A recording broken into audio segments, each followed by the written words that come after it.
Bon bah salut à tous, ça y est, on est de rentrée, le voyage c'est fini, du moins à l'Amérique du Sud. Donc ceux qui nous découvrent là sur cette vidéo, nous on a fait un petit trip là en Amérique du Sud avec notre Sprinter 4x4. Donc on l'a envoyé depuis la Belgique vers l'Amérique du Sud. On a fait le Brésil, le Paraguay, l'Uruguay, la Bolivie, l'Argentine, Chili. La Bolivie. Si vous voulez voir nos vidéos, on a partagé pas mal de contenu sur ce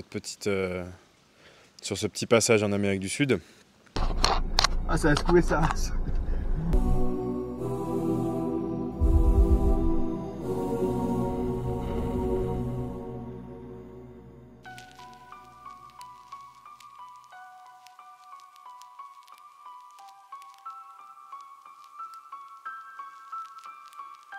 Et pour ceux qui nous connaissent déjà, donc voilà, on est de retour en France. On n'a pas filmé la fin du voyage.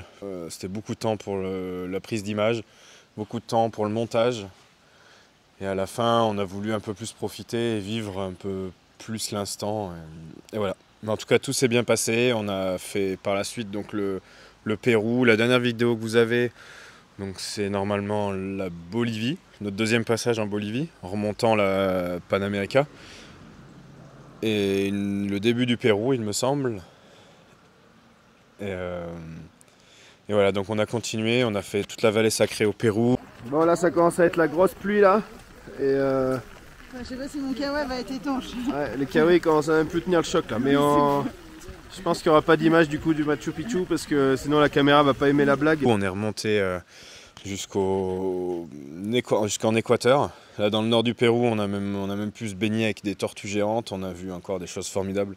On a rencontré des gens super, des voyageurs, des locaux. Donc on a fait l'Équateur par la suite, on a fait la Colombie. Audrey est rentrée en avion depuis Bogota avec Pocket. Et le projet initial, c'était que moi j'aille jusqu'à Carthagène. Le voyage est terminé. Je suis en Colombie, là, dans la mer des Caraïbes. Je suis à Carthagène. C'est la fin. Je ramène le camion bientôt. Poser le camion, rentrer en Europe avec le camion sur un bateau pour la destination de l'Europe. Et c'était fini. Pour mes 3 derniers jours, j'ai trouvé un petit spot tranquille. Je suis tout seul. Il y a juste les gars qui font l'entretien du camping. Et puis voilà, du coup juste à attendre. Sauf que non, on a changé au dernier moment. Ça a été un gros dilemme pour nous. Mais on a décidé de changer de programme. Et on a envoyé le camion, donc ceux qui sont sur notre page Facebook le savent, on a envoyé le camion au Mexique. Parce qu'on s'est dit que c'était quand même bête d'avoir emmené le camion jusqu'à là-bas et de devoir de le ramener en Europe, alors qu'il était déjà sur le continent américain. Donc on fera la partie nord du continent américain. Il y a eu quelques changements, d'hésitation, ça a été vraiment un gros dilemme pour Audrey et moi, de savoir qu'est-ce qu'on faisait du véhicule. Donc on a shippé le camion de Cartagena, Colombie, jusqu'au Mexique, jusqu'à Veracruz. Et voilà, moi ça m'a pris 2 semaines à peu près pour... entre le moment où j'ai déposé le camion à Carthagène et où je l'ai récupéré à Veracruz. Les démarches ont été un peu longues à Veracruz, mais ça va, je me suis fait aider par une société locale, un transitaire local qui m'a beaucoup aidé, heureusement. Je pense que sinon ça aurait pris 2 mois l'histoire. Il est pas loin de Mexico City, on repartira, on vous refera sûrement des vidéos pour ça. Et voilà, Pocket a pas trop aimé l'avion. Elle a pleuré. Audrey, quand elle est rentrée et qu'elle a atterri à Paris, elle a entendu Pocket pleurer dans les soutes de l'avion.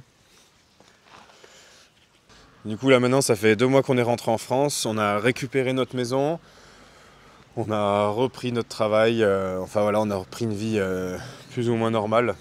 Même si ce voyage nous a quand même bien chamboulé, nous a apporté une autre vision des choses. On a repris un train de vie standard, normal, avec notre petite maison, mon garage, que je suis super content de retrouver. Et du coup, pendant le voyage, j'ai aussi fait en parallèle, j'ai programmé avec un copain avec lequel je travaille pas mal et bricole en France, avec qui on a décidé du coup de prendre cette voiture. Donc pendant qu'on était en Amérique du Sud, on s'est occupé de ça. On a acheté cette bagnole.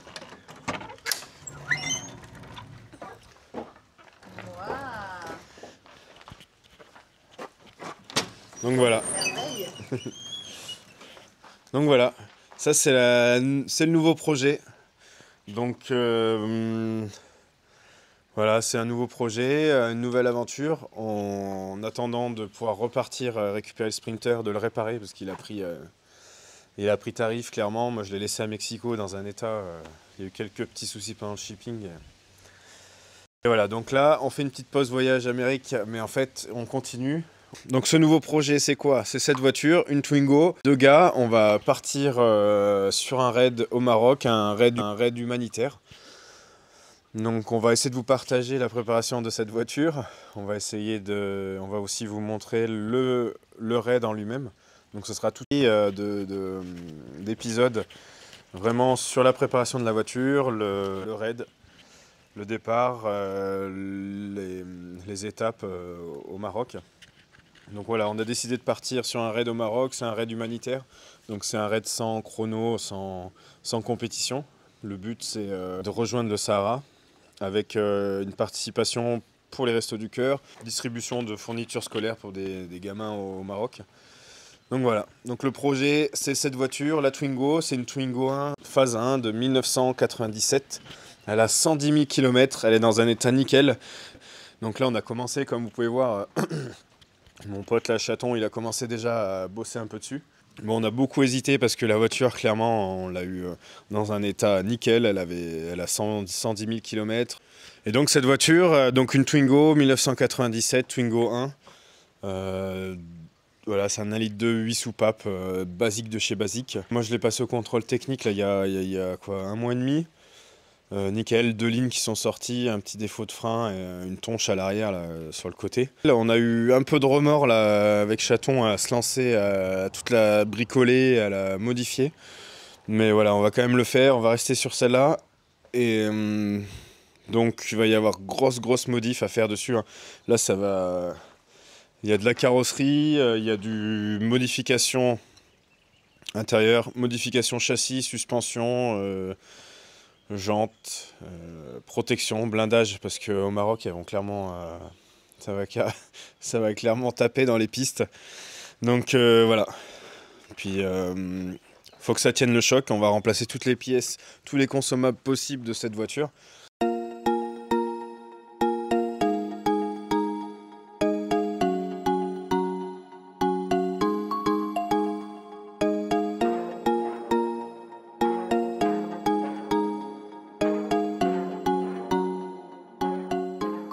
Bon bah voilà, du coup le projet ça va être de transformer cette bagnole et voilà, on va faire grosse modif sur esthétique, intérieur. Moi j'ai commencé déjà pas mal en fait dessus, je l'ai vidé, là j'ai enlevé le pare-choc aujourd'hui.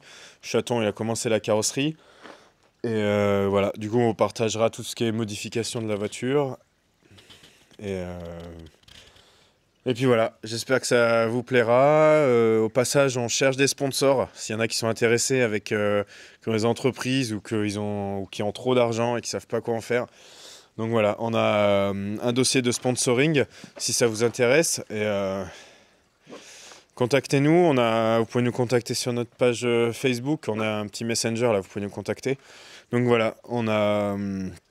ce projet. Merci de nous avoir regardé, de m'avoir regardé. Donc j'espère que le projet vous plaît, vous intéresse surtout.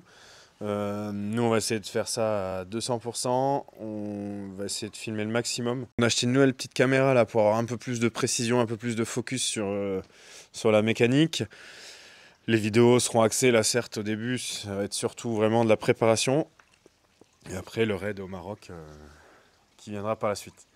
Donc voilà, bon bah allez, bonne semaine et à bientôt.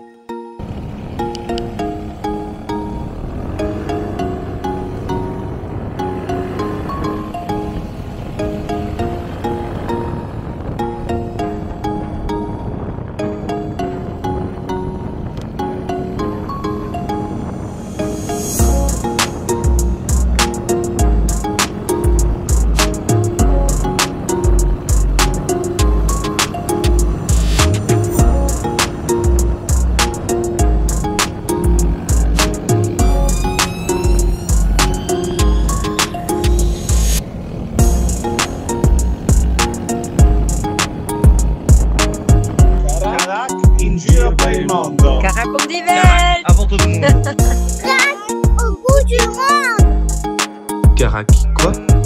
Carac autour du monde.